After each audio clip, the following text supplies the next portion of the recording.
Welcome back to happy ಕುಟುಂಬ LOX. ಊರಿನ ವಿಡಿಯೋವನ್ನು ನೀವು ನೋಡ್ತಾ ಇದ್ದೀರಿ. ಷಷ್ಠಬ್ದು ಇವತ್ತು ಆ ದಿವಸ ಷಷ್ಠಬ್ದವನ್ನು ಮಾಡುವಂತಹ ದಿವಸದ ವಿಡಿಯೋವನ್ನು ಅಪ್ಲೋಡ್ ಮಾಡ್ತಾ ಇದ್ದೀನಿ. ಷಷ್ಠಬ್ದ ಅಂದರೆ ಷಷ್ಠ ಅಂದರೆ 60, ಅಬ್ದ ಅಂದರೆ ವರ್ಷ. 60 ವರ್ಷ ಕಂಪ್ಲೀಟ್ ಆಗಿ 61ನೇ ವರ್ಷಕ್ಕೆ ಕಾಲಿಡುವಾಗ ಇದನ್ನು ಮಾಡ್ತಾರೆ.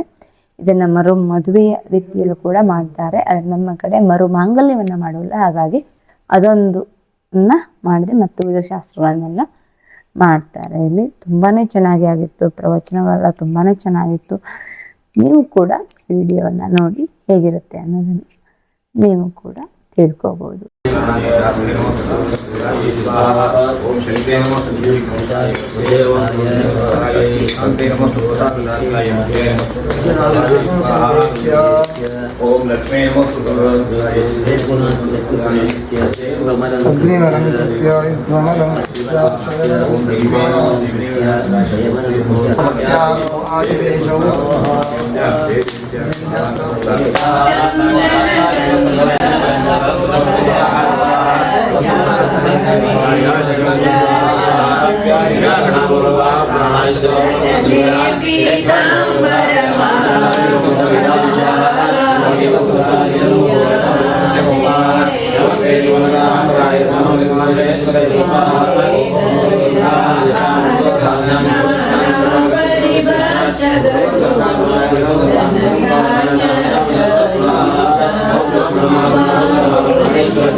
ವಾಪಸ್ ತಗೋಬಿಡೋದು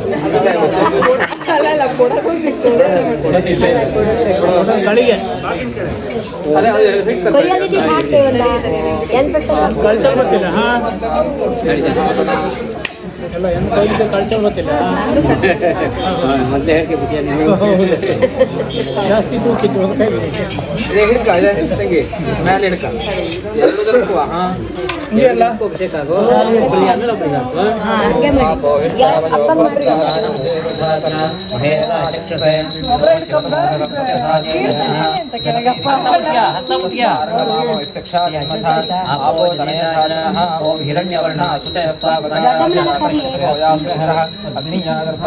ಜಯತೆ ದೊಡ್ಡಮ್ಮ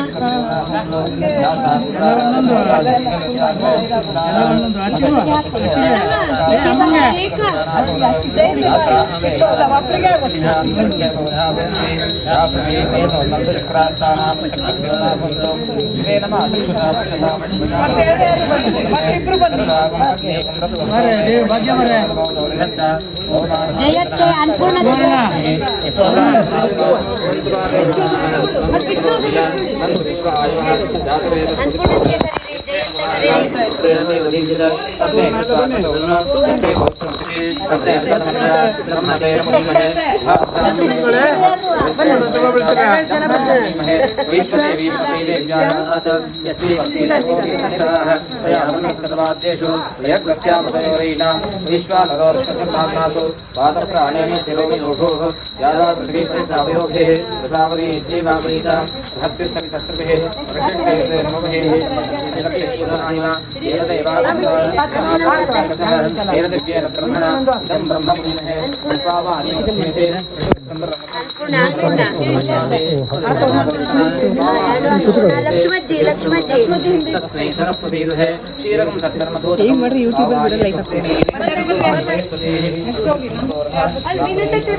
ವಾಚೋ ಯಂತ್ರೇಣಾಗ್ನೇ ಸ್ವಾಸಂಪ್ರಾಜ್ಞೇನ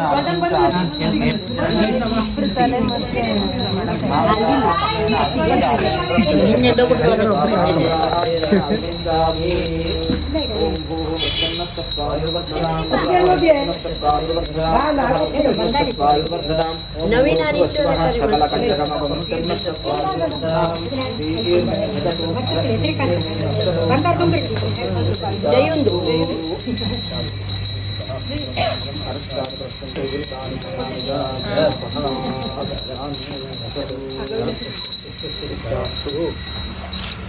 ಇನ್ನು ಸ್ನಾನ ಮಾಡ್ಕೊಂಡು ಹೊಸ ಬಟ್ಟೆ ಉಟ್ಕೊಂಡು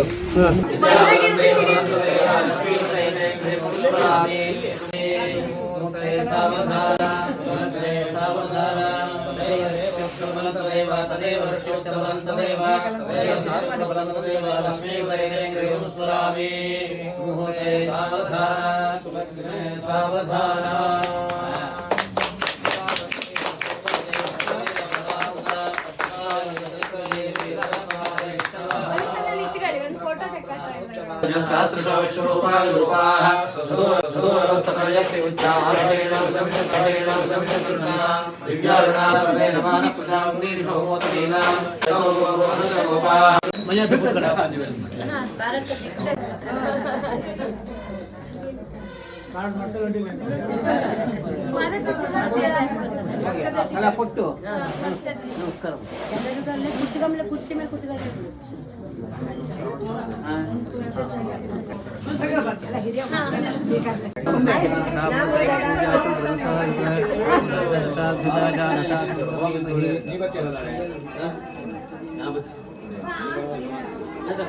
ಇಪ್ಪತ್ತು ವರ್ಷಕ್ಕೆ ಒಮ್ಮೆ ಭೀಮರಥ ಎಂಬ ಯಮಧರ್ಮರಾಜನ ದೂತರು ಬಂದು ಆಯುಷ್ಯ ಪ್ರಮಾಣವನ್ನು ಪರೀಕ್ಷಿಸುತ್ತಾರಂತೆ.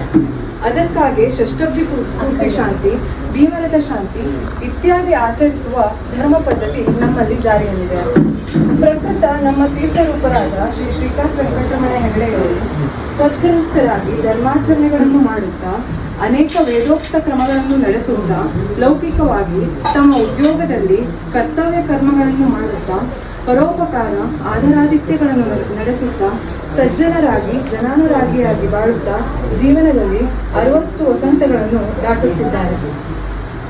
ಅವರ ಆಯುರಾರೋಗ್ಯದ ಬಗ್ಗೆ ಷಷ್ಠಬ್ದಿ ಪೂರ್ತಿ ಶಾಂತಿಯನ್ನು ಮಾಡಬೇಕೆಂದು ಮಕ್ಕಳಾದ ನಾವು ನಿರ್ಧರಿಸಿ ನಿಮ್ಮಂತಹ ವಿಪ್ರೋತ್ತಮರೆಲ್ಲರನ್ನು ಆಹ್ವಾನಿಸಿ ನಿನ್ನೆಯಿಂದ ನಾಂದಿ ಪುಣ್ಯ ಕರ್ಮಗಳನ್ನು ಹಾಗೂ ಈ ದಿವಸ ಮಹಾಮೃತ್ಯುಂಜಯ ಹೋಮ ಇತ್ಯಾದಿ ವೇದೋಕ್ತ ಕರ್ಮಗಳನ್ನು ಆಚರಿಸಿದ್ದಾಗಿದೆ. ವಿದ್ವಜನರಾದ ತಾವುಗಳು ಋತ್ವಿಜರಾಗಿ ಈ ಹೋಮ ಕರ್ಮಗಳನ್ನು ಸಾಂಗವಾಗಿ ಉತ್ತಮ ರೀತಿಯಲ್ಲಿ ನಡೆಸಿಕೊಟ್ಟಿರುತ್ತೀರಿ. ಶ್ರೀ ಗುರುದೇವತಾನುಗ್ರಹದಿಂದ ಎಲ್ಲವೂ ನಿರ್ವಿಘ್ನವಾಗಿ ಸಾಂಗವಾಗಿ ನೆರವೇರಿದೆ. ಅದಕ್ಕಾಗಿ ನಮ್ಮ ಕುಟುಂಬದ ಎಲ್ಲರಿಂದ ತಮಗೆ ಧನ್ಯವಾದಪೂರ್ವಕ ಪ್ರಣಾಮಗಳು. ನಡೆಸಿ ಇರುವಂತಹ ಎಲ್ಲ ಹೋಮ ಕರ್ಮಗಳ ಹವಿರ್ಭಾಗ ಸಮರ್ಪಣೆಯಿಂದ ಸಂಬಂಧಪಟ್ಟ ದೇವತೆಗಳು ಸಂತೃಪ್ತರಾಗಿ ನಮ್ಮ ಮೇಲೆ ಪೂರ್ಣಾನುಗ್ರಹವನ್ನು ಕರುಣಿಸಬೇಕೆಂದು ವೈದಿಕ ಸಂಭಾವನಾ ರೂಪದಲ್ಲಿ ದಾನ ಕರ್ಮಗಳಲ್ಲಿ ನಾವೇನು ಹೂವು ಕೊಡುವಲ್ಲಿ ಹೂವಿನ ಹೆಸರನ್ನು ಕೊಟ್ಟಿದ್ದರೂ ಸಹ ಬ್ರಾಹ್ಮಣರೆಲ್ಲ ಅದಕ್ಕೆ ಸಂತುಷ್ಟರಾಗಿ ನಮ್ಮನ್ನು ಆಶೀರ್ವದಿಸಿ ನಮ್ಮ ತಂದೆ ತಾಯಿರ ಆಯುರಾರೋಗ್ಯದ ಭಾಗ್ಯ ವೃದ್ಧಿಯಾಗಲಿ ಎಂದು ಹಾರೈಸಬೇಕು. ಹಾಗೂ ಶಾಂತಿ ನೆಮ್ಮದಿ ಸಕಲ ಸನ್ಮಂಗಳಗಳು ಉಂಟಾಗಿ ಶ್ರೇಯೋಭಿವೃದ್ಧಿಯಾಗುವಂತೆ ಆಶೀರ್ವದಿಸಬೇಕೆಂದು ಸೇರಿರತಕ್ಕಂತಹ ಎಲ್ಲ ವಿಪ್ರೋತ್ತಮರ ಸನ್ನಿಧಿಯಲ್ಲಿ ಸಂಪ್ರಾರ್ಥಿಸ್ತಾ ಇದ್ದೇನೆ. ನಮಸ್ಕಾರ. ಕಿರೆಕೋಡಿನ ಕಮಲ ಮತ್ತು ವೆಂಕಟರಮಣರಿಗೆ 5 ಜನ ಮಕ್ಕಳು. ಅದರಲ್ಲಿ ನನ್ನ ಅಪ್ಪ 4ನೇವ. ಬಾಲ್ಯದಿಂದಲೇ ತುಂಬು ಕುಟುಂಬದಲ್ಲಿ ಕಳೆದ. ಅವ್ನಿಗೆ ITI ಓದೋಳ ಆಸೆ ಇದ್ರು, ಸೀಟ್ ಸಿಗದೆ ಇದ್ದ ಕಾರಣ PUC ವರೆಗೆ ಓದಿದ್ದ. ತದನಂತರ ಅವ ಹುಬ್ಳಿಯಲ್ಲಿ ಪೇಂಟ್ ಶಾಪ್ ಅಲ್ಲಿ ಕೆಲಸ ಮಾಡ್ದ. ಅವನ ದಿನದ ಪಗಾರ 2 ರೂಪಾಯಿ ಆಗಿತ್ತು. ಅದರಲ್ಲೇ ದುಡ್ಡನ್ನು ಉಳಿಸಿ ಹೊಟ್ಟೆ ಬಟ್ಟೆಯಿಂದ ಮಾಡ್ದ. ನಂತರ ಸ್ವಾಭಿಮಾನಕ್ಕೆ ಧಕ್ಕೆ ಬಂದ ಕಾರಣ ಅಲ್ಲಿಂದ ಹೊರಟ. ದಾವಣಗೆರೆಯಲ್ಲಿ ಬಂಗಾರದ ಅಂಗಡಿಯಲ್ಲಿ 6 ವರ್ಷದ 6 ತಿಂಗಳ ಕಾಲ ಕೆಲಸ ಮಾಡ್ದ. ದಾವಣಗೆರೆಯಲ್ಲಿದ್ದಾಗ ತಂಗಿ ಜಯಲಕ್ಷ್ಮಿ ರೋಹಿಣಿ ಮಾಲಿಗೆ B.Ed ಅನ್ನ ಓದಿಸ್ದ. ಅವನಿಗೆ ಬರೋ 300 ರೂಪಾಯಿ ಸಂಬಳದಲ್ಲಿ ಬಂಗಾರದಂಗಡಿ ಕೆಲಸ ಮಾಡ್ಕೊಂಡು ಅಡಿಕೆನ ಅಲ್ಪ ಸ್ವಲ್ಪ ಒಟ್ಟು ಹಾಕಿದ್ದನ್ನ ಮಾರ್ಕೊಂಡು ತಂಗಿಗೆ B.Ed ಓದಿಸ್ದ. ಅವ್ರನ್ನೆಲ್ಲರನ್ನೂ ಇಟ್ಕೊಂಡು ಅವ್ರಿಗೆ ಊಟ ತಿಂಡಿ ಎಲ್ಲ ವ್ಯವಸ್ಥೆ ಮಾಡ್ದ. ಎಲ್ಲರ ಪ್ರೀತಿ ನಂಬಿಕೆ ಗಳಿಸ್ದ. 1992ರಲ್ಲಿ ಸಿದ್ದಾಪುರಕ್ಕೆ ಬಂದು R.M. ಹೆಗ್ಡೆ ಅವ್ರ ಜೊತೆಗೆ 1 ವರ್ಷ ಇಂಡಸ್ಟ್ರಿ ನಡೆಸಿದ. R.M. ಹೆಗ್ಡೆ ಅವರಿಂದ ಮೇ 10, 1993ರಂದು ಇಂಡಸ್ಟ್ರಿ ಖರೀದಿ ಮಾಡಿ ಸ್ವಂತ ನಡೆಸಲು ಆರಂಭಿಸಿದ. R.M. ಹೆಗ್ಡೆ ಅವರು ಇಲ್ಲಿ ಒಂದು ಜೀವನ ಕಟ್ಟಲೆ ಅವಕಾಶ ಆದ್ದು ಅವರಿಂದ. ಅವರಿಗೆ ಅನಂತ ಧನ್ಯವಾದ. 1994 ಡಿಸೆಂಬರ್ 9ಕ್ಕೆ ಸುನೀತಾಳೊಂದಿಗೆ ಮದುವೆಯಾದ.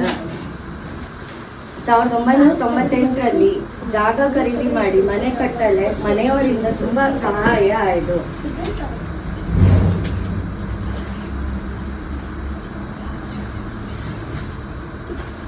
ಎಷ್ಟೇ ಕಷ್ಟ ಅನುಭವಿಸಿದ್ರು ಹೆಂಗಸಿನ ಸಹಾಯದಿಂದ ವ್ಯವಹಾರಕ್ಕಾಗ್ಲಿ ತೋಟಕ್ಕಾಗ್ಲಿ ಎಲ್ಲಾ ಕೆಲಸವನ್ನು ಮಾಡಿಸ್ಕೊಂಡು ತಾವು ಓದದೇ ಇದ್ರು ತನ್ನ ಮಕ್ಳಿಗಿಬ್ರಿಗೂ ಮಾಸ್ಟರ್ ಡಿಗ್ರಿ ಓದಿಸೋವಳು ಇಬ್ರನ್ನು ಮಾಸ್ಟರ್ ಡಿಗ್ರಿಯನ್ನು ಓದಿಸಿದ್ದ.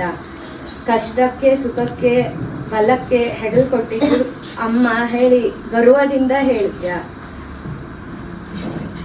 ಸಿದ್ದಾಪುರದಲ್ಲೂ ಜನಬಳಕೆ, ಜನರ ಸಹಕಾರ, ಜನರ ಮೆಚ್ಚುಗೆ ಗಳಿಸಿ ಆರ್ಥಿಕವಾಗಿಯೂ ದೈವಾನುಕೂಲದಿಂದ ಸದೃಢ ಆಗಿತ್ತು. 2 ರೂಪಾಯಿಯಿಂದ ಇವತ್ತಿಗೆ ಅವ್ನಿಗೆ ಯಾವುದೇ ಊಟ ಬಟ್ಟೆ ಯಾವುದೇ ಕೊರತೆ ಇಲ್ಲದೆ ಇಲ್ಲಿವರೆಗೆ ಬಂದ ಅಂದ್ರೆ ಅದು ಅವನ ಹೆಮ್ಮೆ ವಿಷಯನೇ. 60 ವಸಂತಗಳನ್ನು ಪೂರೈಸಿದ ಸಂದರ್ಭದಲ್ಲಿ ಅವನ ಆತ್ಮೀಯರು, ವ್ಯವಹಾರಿಕರು, ಮಾನಸಿಕವಾಗಿ ಸಹಾಯ ಮಾಡಿದವರು, ಆರ್ಥಿಕವಾಗಿ ಸಹಾಯ ಮಾಡಿದವ್ರಿಗೆ ಎಲ್ಲರನ್ನೂ ನೆನಪಿಸ್ಕತ್ಯ. ಬಂಧು ಬಳಗದವರನ್ನು ಅಪ್ಪ ಅಂದ್ರೆ ಎಲ್ಲರಿಗೂ ಮೆಚ್ಚುಗೆಂಜ. ಒಳ್ಳೇದಾಗ್ಲೆಂದು ಹಾರೈಸೋಳ್ ಮನಸ್ಥಿತಿಯವರಾಗಿದ್ದ. ಅವರಿಂದ ಒಳ್ಳೆ ಹಾರೈಕೆಯನ್ನು ಬಯಸ್ತ್ಯ. ಈ ಸಂದರ್ಭದಲ್ಲಿ ಅಪ್ಪನ ತಂದೆ ತಾಯಿ ಅಕ್ಕ ಭಾವನ್ನ ಕಳ್ಕೊಂಡಿದ್ ನೋವು ನಂಗಕ್ಕಿತ್ತು. ಈ ಸಂದರ್ಭದಲ್ಲಿ ಅವರಿಂದ ನಂಗ ಆಶೀರ್ವಾದ ಅಲ್ಲೇ ಇದ್ರು ನಂಗಕ್ಕೆ ಆಶೀರ್ವಾದ ಮಾಡ್ತಾ ಹೇಳಿ ಅನ್ಕೈಂದ. ಆಲ್ಮೋಸ್ಟ್ ಅಪ್ಪನ ಜೀವನದಲ್ಲಿ ವೈದ್ಯ ಡಾಕ್ಟರ್ ರಾತ್ರಿ 12 ಗಂಟೆಗೆ ಫೋನ್ ಮಾಡ್ಲಿ, 1 ಗಂಟೆಗೆ ಫೋನ್ ಮಾಡ್ಲಿ, ಶ್ರೀಕಾಂತ್ ಹೆಗ್ಡ್ರು ನೀವು ಬರ್ಬೇಕು ಈಗ ಅನ್ಕೊಳ್ಳೆ. ಹಾ ಸರಿ ವೈದ್ಯ ಡಾಕ್ಟರ್ ನಾ ಬರ್ತೆ ಹೇಳಿ ಬ್ಲಡ್ ಕೊಡಲೆ. ಆಲ್ಮೋಸ್ಟ್ ಅವನ ಜೀವನದಲ್ಲಿ 1 ವರ್ಷಕ್ಕೆ ಆಲ್ಮೋಸ್ಟ್ 10 ರಿಂದ 12 ಸಲ ಬ್ಲಡ್ ಕೊಟ್ಟಿದ್ದ. ಎಷ್ಟೋ ಜನರ ಪ್ರಾಣ ಉಳಿಸಿದ್ದ. ಯಾವುದೇ ಯಾರಿಗೆ ಏನೇ ತೊಂದರೆ ಆಗ್ಲಿ ಏನೇ ಆಗ್ಲಿ ಶ್ರೀಕಾಂತ್ ಬತ್ತ ಹೇಳ ನಮ್ಗೆ ಎಲ್ಲರಿಗೂ ಇದ್ದು ಹೇಳೋದಂತೂ ನಾನ್ ಘೋಷದಿಂದ ಹೇಳ್ತೀನಿ. ಆಮೇಲೆ ಹವ್ಯಕದವು ಇವ್ಗೆ ಉದ್ಯೋಗಶ್ರೀ ಪುರಸ್ಕಾರ ಕೊಟ್ಟಿದ್ದ. ಒಟ್ನಲ್ಲಿ 60 ವಸಂತಗಳನ್ನು ಯಾವುದೇ ವೈರತ್ವ ಇಲ್ಲದೆ ಕಳೆದ ಎಂದು ಖುಷಿ ಆಗ್ತಾ ಇತ್ತು. 60ರ ನಂತರವೂ ಹಿರಿಯರ ಹಿತ ಆಶೀರ್ವಾದ ಮುಂದೆ ಒಳ್ಳೇದಾಗ್ಲಿ ಎಂದು ಬಯಸ್ತ್ಯ.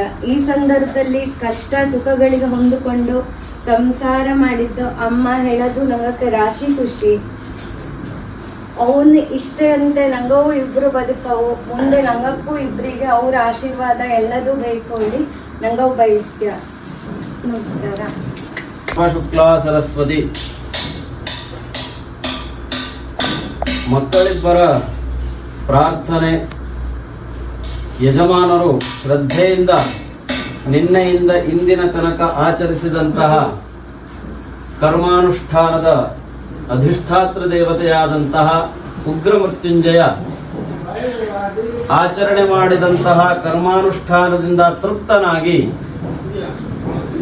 ಅದರಿಂದ ಯಾವೆಲ್ಲ ಫಲಗಳನ್ನ ಶಾಸ್ತ್ರಗಳು ಹೇಳಿವೆಯೋ ಆ ಎಲ್ಲ ಫಲಗಳನ್ನ ಅವರ ಕುಟುಂಬಕ್ಕೆ ಅನುಗ್ರಹಿಸಲಿ, ಅವರಿಗೆ ಉತ್ತರೋತ್ತರ ಶ್ರೇಯೋಭಿವೃದ್ಧಿ ಆಗಲಿ ಎನ್ನುವುದಾಗಿ ಪ್ರಥಮವಾಗಿ ಎಲ್ಲ ವೈದಿಕರ ಮನಸ್ಥಿತಿಯನ್ನ ಅರಿತು ಅವರ ಪರವಾಗಿ ಆಶೀರ್ವಾದವನ್ನ ಮಾಡ್ತಾ, ಮಗಳೇ ಈಗ ಹೇಳಿದ ಹಾಗೆ ಸರ್ವತೀರ್ಥಮಯೀ ಮಾತಾ ಸರ್ವದೇವಮಯ ಪಿತ ಮಾತರಂ ಪಿತರಂ ತಸ್ಮಾತ್ ಸರ್ವ ಯತ್ನೇನ ಪೂಜಯೇ.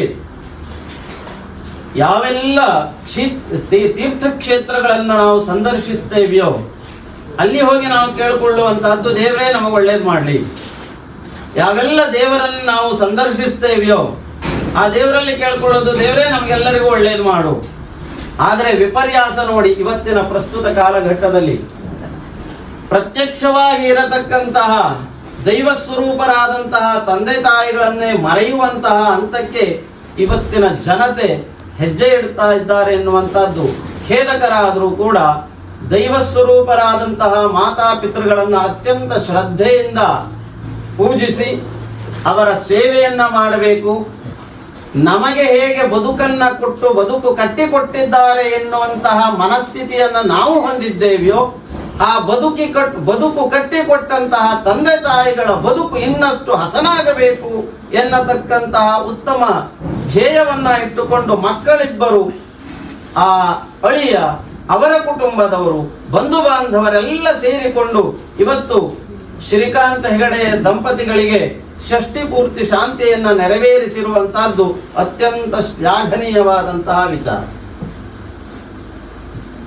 ಆಯುಃ ಕರ್ಮಚ ವಿತ್ತಂಚ ವಿದ್ಯಾ ನಿಧನಮೇವ ಚ ಪಂಚೈತಾನಿ ಸೃಜ್ಯಂತೆ ಗರ್ಭಸ್ಥಸ್ಯ ದೇಹಿನಃ. ಜನಿಸಿದ ತಕ್ಷಣದಲ್ಲಿ ಪ್ರತಿಯೊಬ್ಬ ವ್ಯಕ್ತಿಗೆ 5 ಕರ್ಮಗಳು ಬಂದು ಬಿಡ್ತದೆ ಅಂತೆ. ಆಯುಹು ಆ ವ್ಯಕ್ತಿಯ ಆಯಸ್ಸು, ಆಯುಃ ಕರ್ಮ ಚ ಅವರ ಕರ್ಮಕ್ಕನುಸಾರವಾದಂತಹ ಫಲಗಳು, ವಿತ್ತಂಚ ಅವರು ಹೇಗೆ, ಅವರು ಏನನ್ನು, ಅವರು ಎಷ್ಟನ್ನು ಅನುಭವಿಸಬೇಕು ಎನ್ನತಕ್ಕಂತಹ ಸಂಪತ್ತು, ವಿದ್ಯಾ ಅವರು ಏನು ಅಧ್ಯಯನ ಮಾಡಿಕೊಂಡು ಹೋಗಬೇಕು, ಅವರು ಹೇಗೆ ಜ್ಞಾನ ಸಂಪಾದನೆ ಮಾಡಬೇಕು, ನಿಧನಂ ಅವರ ಅಂತ್ಯ ಹೇಗಾಗಬೇಕು. ಇದಿಷ್ಟೂ ಕೂಡ ವ್ಯಕ್ತಿ ಜನನ ಆದ ತಕ್ಷಣದಲ್ಲಿ ಆ ವ್ಯಕ್ತಿಯ ಜೊತೆಯಲ್ಲಿಯೇ ಬಂದು ಬಿಡ್ತದೆ. ನಾವು ಎಷ್ಟು ಅದನ್ನ ಪರಿವರ್ತನೆ ಮಾಡಬೇಕು ಅಂತ ಹೇಳಿ ಹೊರಟರು ಅದನ್ನ ಪರಿವರ್ತನೆ ಮಾಡಲಿಕ್ಕೆ ಸಾಧ್ಯ ಇಲ್ಲ. ಹಾಗಾಗಿ ಈ 5 ಅಂಶಗಳನ್ನ ಹೊತ್ತುಕೊಂಡು ಬಂದಂತಹ ಜೀವಿ ಉತ್ತಮವಾದಂತಹ ಜೀವನವನ್ನ ರೂಪಿಸಿಕೊಳ್ಳಬೇಕು. ಆ ರೂಪಿಸಿಕೊಳ್ಳುವಿಕೆ ಇದೆಯಲ್ಲ ಅದು ನಮ್ಮ ಕೈಯಲ್ಲಿ ಇರುವಂತಹ. ಹಾಗಾಗಿ ಜೀವನವನ್ನ ಕಟ್ಟಿಕೊಳ್ಳಲಿಕ್ಕೆ ಅನೇಕ ವಿಧವಾದಂತಹ ಕಷ್ಟ ಕಾರ್ಪಣ್ಯಗಳನ್ನ ಎದುರಿಸಿಕೊಂಡು ಇವತ್ತು ಸಮಾಜದಲ್ಲಿ ಉತ್ತಮ ವ್ಯಕ್ತಿಯಾಗಿ ನಿಂತು ಎಲ್ಲರಿಂದ ಅತ್ಯುತ್ತಮ ಹೊಗಳಿಸಿಕೊಳ್ತಾ ಇರತಕ್ಕಂತಹ ಶ್ರೀಕಾಂತ ಹೆಗಡೆಯವರು ನಿಜವಾಗಿಯೂ ಧನ್ಯೋ ಗೃಹಸ್ಥಾಶ್ರಮ ಎನ್ನತಕ್ಕಂತಹ ಮಾತನ್ನ ಅವರು ಇವತ್ತು ಅನುಭವಿಸ್ತಾ ಇದ್ದಾರೆ ಎನ್ನುವುದನ್ನ ಅವರ ಮಾತಿಂದಲೇ ತಿಳಿದವ ನಾನು. ಯಾಕೆ ಮನೆಯಲ್ಲಿ ಉತ್ತಮವಾದಂತಹ ಗೃಹಿಣಿ, ಉತ್ತಮವಾದಂತಹ ಸಂಸ್ಕಾರಯುತರಾದಂತಹ ಮಕ್ಕಳು, ಜೀವನವನ್ನ ನಿರ್ವಹಣೆ ಮಾಡಲಿಕ್ಕೆ ಬೇಕಾದಂತಹ ಸಂಪತ್ತು, ಇದೆಲ್ಲವನ್ನ ಅವರು ಸಂಪಾದಿಸಿಕೊಂಡಿದ್ದಾರೆ ಅವರ ಹಿರಿಯರ ಆಶೀರ್ವಾದ, ಅವರ ಪುಣ್ಯಕರ್ಮದ ಫಲದಿಂದ. ಹಾಗಾಗಿ ಇಂದು ಅವರು ಹಿಂದಿನ ಎಷ್ಟು ಕಷ್ಟಗಳಿದ್ದರೂ ಅದನ್ನ ಮರೆತು ಉತ್ತಮ ಜೀವನವನ್ನ ಬದುಕ್ತಾ ಇದ್ದಾರೆ. ಈ ಘಟ್ಟದಲ್ಲಿ ಅವರು ಒಂದಷ್ಟು ಕರ್ತವ್ಯಗಳನ್ನ ಮಾಡಬೇಕಾಗಿದೆ. ಆ ಕರ್ತವ್ಯಗಳಲ್ಲಿ ಇವತ್ತು ಆಚರಣೆ ಮಾಡಿದಂತಹ ಉಗ್ರರಥ ಶಾಂತಿ ಕೂಡ ಒಂದಾಗಿರುವಂತಹ. ಮನುಷ್ಯನಿಗೆ ನಿತ್ಯ ಕರ್ಮಗಳು, ನೈಮಿತ್ತಿಕ ಕರ್ಮಗಳು, ಕಾಮ್ಯ ಕರ್ಮಗಳು ಎನ್ನುವುದಾಗಿ 3 ಕರ್ಮಗಳನ್ನ ಶಾಸ್ತ್ರಗಳು ವಿಧಿಸಿದೆ. ಸಂಧ್ಯಾವಂದನಾದಿ ಕರ್ಮಗಳನ್ನ ನಿತ್ಯ ಕರ್ಮದಲ್ಲಿ ತಿಳಿಸಿಕೊಡ್ತಾರೆ. ಇನ್ನು ಹಬ್ಬ ಹರಿದಿನಗಳು ಯಾವುದೋ ಒಂದು ನಿಮಿತ್ತದಿಂದ ಮಾಡತಕ್ಕಂತಹ ಆಚರಣೆ ಅದು ನೈಮಿತ್ತಿಕ. ಇನ್ನು ಯಾವುದೋ ಒಂದು ಒಳ್ಳೆಯ ಉದ್ದೇಶವನ್ನ ಇಟ್ಟುಕೊಂಡು ಆಚರಣೆ ಮಾಡುವಂತಹದ್ದು ಕಾಮ್ಯ ಕರ್ಮಗಳು. ಇವತ್ತು ಇವರು ಆಚರಣೆ ಮಾಡಿದಂತಹ ಕರ್ಮ ನೈಮಿತ್ತಿಕ ಕರ್ಮ. ಯಾಕೆ ನೈಮಿತ್ತಿಕ ಅಂತ ಕೇಳಿದ್ರೆ, ಇವತ್ತು ಆಚರಿಸಿದಂತಹ ಈ ಕರ್ಮಾಂಗ ಏನಿದೆ ಇದು ಮುಂದೊಂದು ದಿವಸ ಇನ್ನೂ ಆಚರಣೆ ಮಾಡ್ಲಿಕ್ಕೆ ಆಗೋದಿಲ್ಲ, ಅಥವಾ ಹಿಂದೆ ಯಾವಾಗಲೂ ಇದನ್ನ ಆಚರಣೆ ಮಾಡ್ಲಿಕ್ಕೆ ಆಗೋದಿಲ್ಲ. ಬೇರೆಲ್ಲ ಧಾರ್ಮಿಕ ಅನುಷ್ಠಾನ ಮಾಡಬಹುದು, ಅಥವಾ ಇನ್ನೇನೋ ದಾನ ಧರ್ಮಗಳನ್ನ ಮಾಡಬಹುದು. ಆದ್ರೆ ಉಗ್ರರಥ ಶಾಂತಿಯನ್ನ ಮತ್ತೆ ಆಚರಣೆ ಮಾಡ್ಲಿಕ್ಕೆ ಆಗೋದಿಲ್ಲ. ಯಾವಾಗ 60 ವರ್ಷಗಳು ಪೂರೈಸ್ತದೆಯೋ ಆಗ ಮಾತ್ರ ಇದನ್ನ ಆಚರಣೆ ಮಾಡಲಿಕ್ಕೆ ಸಾಧ್ಯ. ಇನ್ನು 70 ವರ್ಷ ಪೂರೈಸಿದಾಗ ಭೀಮರಥ ಶಾಂತಿಯನ್ನ ನಮಗೆ ಶಾಸ್ತ್ರಗಳು ವಿಧಿಸಿರುವಂತಹದ್ದು. ಹಾಗಾಗಿ ಇದು ನೈಮಿತ್ತಿಕ ಕರ್ಮ. ಈ ಕರ್ಮಾಂಗದಲ್ಲಿ ವಿಶೇಷವಾಗಿ ಉಗ್ರ ಎನ್ನತಕ್ಕಂತಹ ಶಿವನ ಸ್ವರೂಪದ ಮೃತ್ಯುಂಜಯನನ್ನ ಆರಾಧನೆ ಮಾಡ್ತಾರೆ. ಹಾಗಾಗಿ ಇದಕ್ಕೆ ಉಗ್ರರಥ ಶಾಂತಿ ಎನ್ನುವುದಾಗಿ ಹೆಸರು. ಯಾವ ಆಚರಣೆಯಿಂದ ಒಳಿತು ಉಂಟಾಗುತ್ತದೆಯೋ ಅದು ಶಾಂತಿ ಅಂತ ಹೇಳಿಸಿಕೊಳ್ಳಲ್ಪಡ್ತದೆ. ಇನ್ನು ಉಗ್ರನೇ ಪ್ರಧಾನವಾದಂತಹ ಆಚರಣೆ ಆಗಿರುವಂತರಿಂದ ಯಾವ ದೇವ ಮೃತ್ಯುವನ್ನೇ ಜಯಿಸಿದ್ದಾನೆಯೋ ಅವನನ್ನೇ ನಾವು ಆರಾಧಿಸಿಬಿಟ್ರೆ ನಮಗೆ ಬರತಕ್ಕಂತಹ ಇನ್ನು ಉಳಿದಂತಹ ಜೀವನದಲ್ಲಿ ಬರಬಹುದಾದಂತಹ ಎಲ್ಲ ವಿಧವಾದ ಅಪಮೃತ್ಯುಗಳು, ಅನಾರೋಗ್ಯಗಳು, ಇನ್ಯಾವುದೋ ದೋಷಗಳಿದ್ದರೆ ಅವೆಲ್ಲವೂ ಪರಿಮಾರ್ಜನೆಯನ್ನ ಹೊಂದಿ ಉತ್ತಮ ಭವಿಷ್ಯ ಏರ್ಪಡಿಸಬೇಕು ಎನ್ನುವಂತಹದ್ದು ಈ ಕಾರ್ಯದ ಉದ್ದೇಶ. ಇನ್ನು ಮನುಷ್ಯನಿಗೆ ಹಿಂದೆಲ್ಲ ಹೇಳ್ತಾ ಇದ್ರು, ಈಗ ಸಾಧ್ಯ ಇಲ್ಲ 120 ವರ್ಷ ಬದುಕಲಿಕ್ಕೆ. ಆಯುರ್ವೇದ ಹೇಳ್ತದೆ, ಚರಕ ಶುಶ್ರೂಷಾದಿಗಳು ನಮಗೆ ಆಯುರ್ವೇದ ಗ್ರಂಥದಲ್ಲಿ ತಿಳಿಸಿಕೊಟ್ಟಿದ್ದಾರೆ, ಒಬ್ಬ ಮಾನವನ ಇಡೀ ಜೀವಿತದ ವರ್ಷ 120 ವರ್ಷ ಎನ್ನುವುದಾಗಿ. ಇವತ್ತು ನಾವು 60 ಕಳೆದು ಮುಂದೇನು ಜೀವಿಸ್ತೇವೆಯೋ ಇದೆಲ್ಲವೂ ಕೂಡ ನಮಗೆ ಹೆಚ್ಚಾಗಿ ಸಿಕ್ಕ ಬೋನಸ್ ಅಂತ ಹೇಳಿ ತರಲಿಕ್ಕೆ ಸಾಧ್ಯ. ಯಾಕೆ ಈ ಮಾತು ಅಂತ ಕೇಳಿದ್ರೆ, ಅದನ್ನ ಹೇಗೆ ವಿಭಾಗಿಸಿದ್ರು ಅಂತ ಕೇಳಿದ್ರೆ 30 ವರ್ಷ, 30 ವರ್ಷ, ಮತ್ತೆ 30, ಮತ್ತೆ 30, 4 ಆಶ್ರಮಗಳನ್ನು ನಮಗೆ ವೀಸಿದ್ದಾರೆ. ಬ್ರಹ್ಮಚರ್ಯ, ಗೃಹಸ್ಥ, ವಾನಪ್ರಸ್ಥ, ಸನ್ಯಾಸ. ಬ್ರಹ್ಮಚರ್ಯ ಆಶ್ರಮದ ಮೊದಲಿನ 30 ವರ್ಷ, ಆನಂತರ ಮತ್ತೆ 30 ವರ್ಷ ಗೃಹಸ್ಥಾಶ್ರಮ, ಅದನ್ನ ಉತ್ತಮ ರೀತಿಯಲ್ಲಿ ಪೂರೈಸಿ ಮುಂದಿನ 61ರಿಂದ ವಾನಪ್ರಸ್ಥಕ್ಕೆ ಅವರು ಕಾಲಿಡ್ತಾ ಇದ್ದಾರೆ. ಆ ಮುಂದಿನ 30 ವರ್ಷ ವಾನಪ್ರಸ್ಥ, ಮತ್ತೆ ಉಳಿದ ಶೇಷ 30 ವರ್ಷ ಸನ್ಯಾಸ. ಅಲ್ಲಿಗೆ 120 ವರ್ಷ ಮನುಷ್ಯನ ಜೀವಿತದ ಅವಧಿ ಅಂತ ಹೇಳಿ ಆಯುರ್ವೇದ ಶಾಸ್ತ್ರ ಎಲ್ಲವೂ ನಮಗೆ ತಿಳಿಸಿಕೊಡುವಂಥದ್ದು. ಹಾಗಾಗಿ ಇವತ್ತು ಅವರು ವಾನಪ್ರಸ್ಥದ ಒಂದು ಹೊಸ್ತಿಲಿನಲ್ಲಿ ಇದ್ದಾರೆ. ಈ ಜೀವನದಲ್ಲಿ ಭಗವಂತನ ಆರಾಧನೆ ಅವರಿಗೆ ಮುಖ್ಯ ಗುರಿಯಾಗಬೇಕು. ಕರ್ತವ್ಯಗಳು ಇನ್ನೊಂದಷ್ಟು ಇದ್ದಿರಬಹುದು ಮನುಷ್ಯನಾಗಿ, ಅದು ಆಯಾ ವ್ಯಾವಹಾರಿಕವಾದದ್ದು, ಅದಲ್ಲ ಅಂತ ನಾನು ಹೇಳ್ತಾ ಇಲ್ಲ. ಆದರೆ ಮುಖ್ಯ ಉದ್ದೇಶ ದೈವ ಚಿಂತನೆ ಆಗಬೇಕು. ಹಾಗಾದ್ರೆ ಈ ಕಾರ್ಯದಲ್ಲಿ ಮಕ್ಕಳು ಪ್ರಾಧಾನ್ಯತೆಯನ್ನ ವಹಿಸಿಕೊಂಡು ಕಾರ್ಯವನ್ನ ಮಾಡಿದ್ದಾರಲ್ಲ, ಹೇಗೆ, ಯಾಕೆ ಅಂದ್ರೆ ಮಕ್ಕಳಿಗೆ ಕಿವಿ ಮಾತು ಇದೆ. ಜನಿತ ಚೋಪನೀತಾಶ್ಚ ಎಷ್ಟ ವಿದ್ಯಾಂ ಪ್ರಯಚ್ಛತಿ ಅನ್ನದಾತ ಭಯತ್ರಾತ ಪಂಚೈತೆ ಪಿತರ ಸ್ಮೃತಃ ಅಂತ ಹೇಳಿ ಸ್ಮೃತಿಕಾರ ಹೇಳಿದ್ದಾನೆ.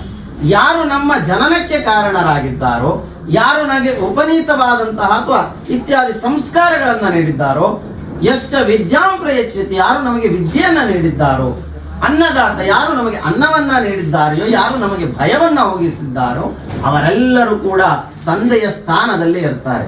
ಅಂತಹ ತಂದೆಯ ತಾಯಿಯ ಸೇವೆಯನ್ನ ಮಾಡಬೇಕು. ನಾನ್ನೋದಕಂ ಸಮಂ ದಾನಂ, ಅನ್ನ ಮತ್ತೆ ಉದಕಕ್ಕೆ ಸಮಾನವಾದಂತಹ ದಾನ ಇಲ್ಲವಂತೆ. ತಿಥಿರ್ನ ಏಕಾದಶಿ ತಥಾ, ಏಕಾದಶಿಗೆ ಸಮಾನವಾದಂತಹ ತಿಥಿ ಇಲ್ಲವಂತೆ. ನ ಗಾಯತ್ರಿಯ ಸಮೋ ಮಂತ್ರ, ಗಾಯತ್ರಿಗೆ ಸಮಾನವಾದಂತಹ ಮಂತ್ರ ಇಲ್ವಂತೆ. ನಮಾತು ಪರದೈವತಂ, ನೋಡಿ ಅವೆಲ್ಲಗಿಂತ ಮೀಗಿಲಾಗಿ ಹೇಳಿಬಿಟ್ಟಿದ್ದಾರೆ, ತಾಯಿಗಿಂತ ಹೆಚ್ಚಾದಂತಹ ದೇವರೇ ಇಲ್ಲ ಅಂತ ಹೇಳಿಬಿಟ್ಟಿದ್ದಾರೆ.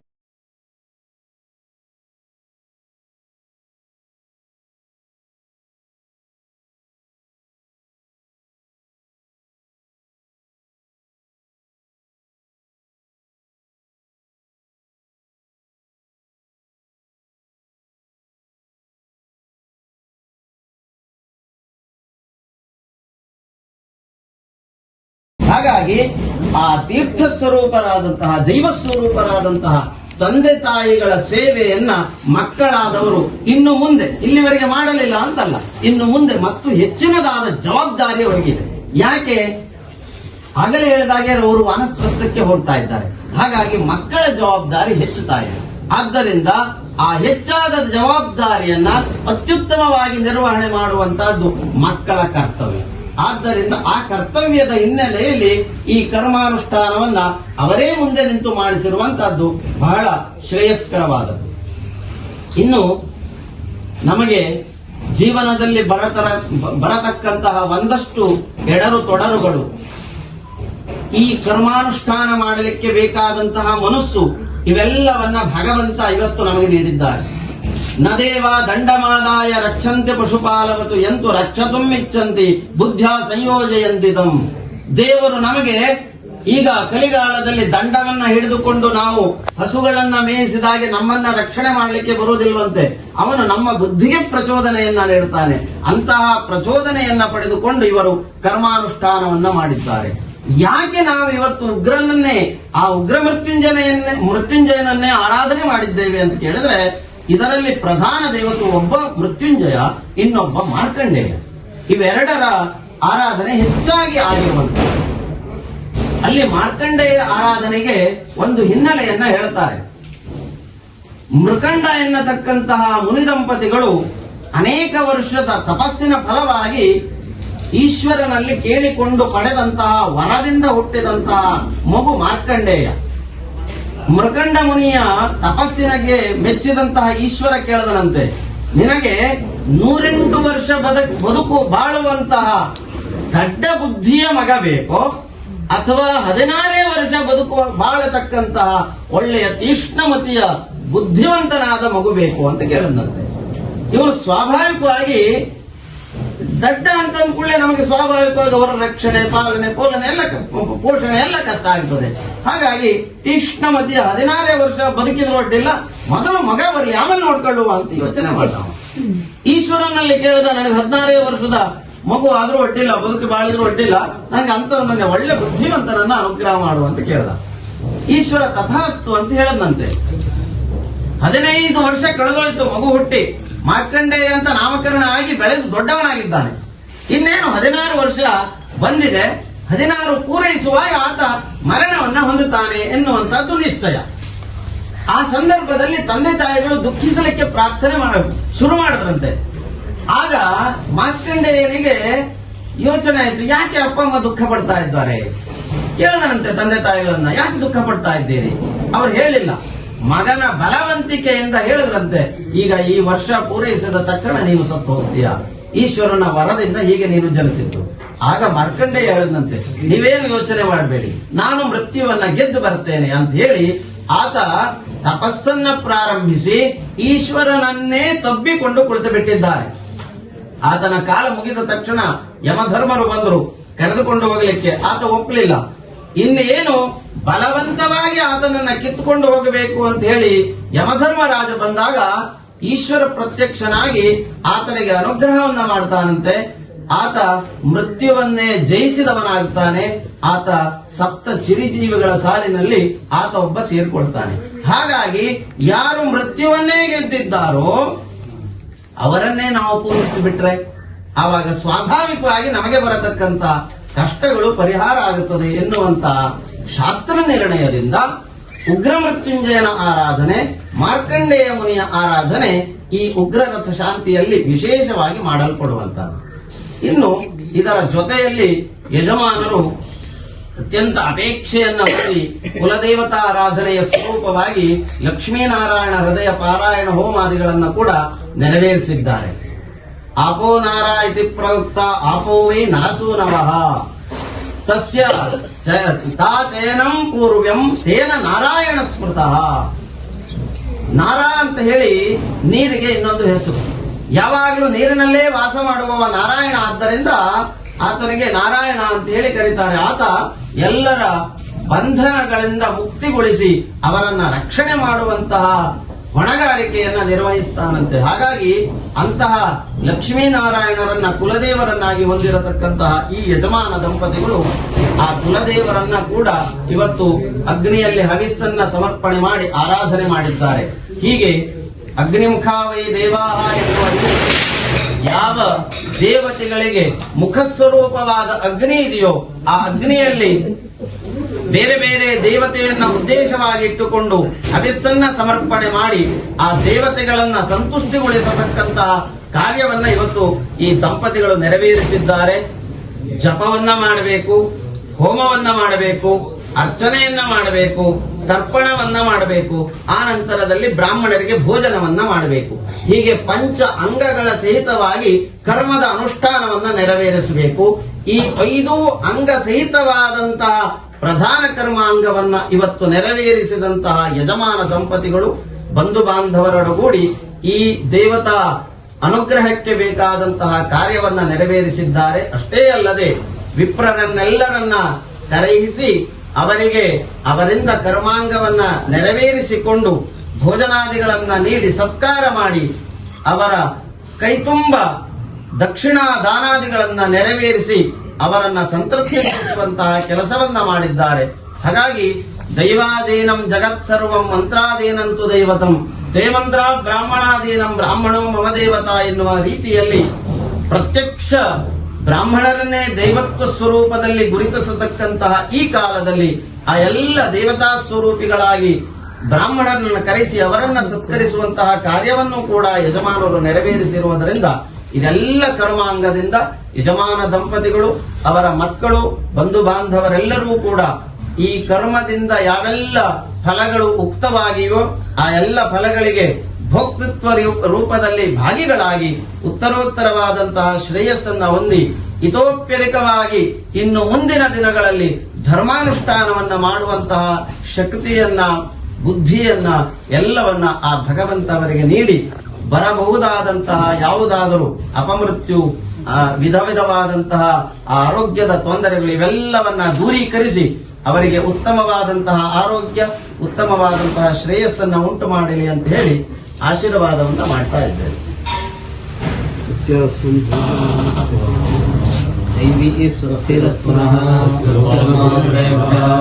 ऊर्ध्वन्द्रिगातुवेदम् शन्नो अस्तु द्विपदे शन्नुदुष्वरे ॐ शान्तिः शान्तिः शान्तिः.